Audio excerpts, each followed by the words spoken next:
નમસ્કાર દર્શક મિત્રો, બ્રેકિંગ ન્યૂઝમાં આપનું હાર્દિક સ્વાગત છે. આપ જોઈ રહ્યા છો ગુજરાત ન્યૂઝ 24.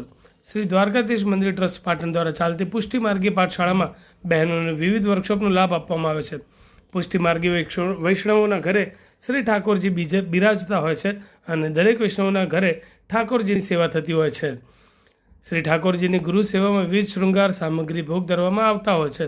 પુષ્ટિ માર્ગીય પ્રણાલી મુજબ અલગ અલગ ઋતુ પ્રમાણે સેવા ક્રમમાં બદલાવ આવતો હોય છે અને અત્યારે ઉષ્ણકાળ ચાલી રહ્યો છે, તો ગરમીમાં શ્રી ઠાકોરજીને શીતળતાનો અનુભવ થાય તેવા જુદા જુદા મનોરથ ઉત્સવો વિવિધ શૃંગાર સામગ્રી સાથે ધરવામાં આવે છે અને વૈષ્ણવો પોતાની જાતે દરેક વસ્તુ સિદ્ધ કરી શ્રી પ્રભુને ધરે તો આનંદમાં વધારો થાય છે.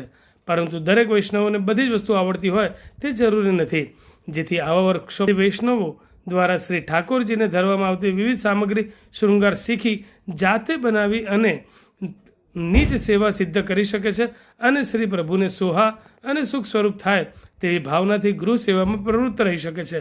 આવી ભાવનાથી દીપિકાબેન સંજયભાઈ સોની આજે ચંદનના શૃંગાર બનાવવા માટે ચંદન કેવી રીતે ઘસવું અને તેમાંથી મણકા અને પદક કેવી રીતે બનાવવા તે શીખવશે.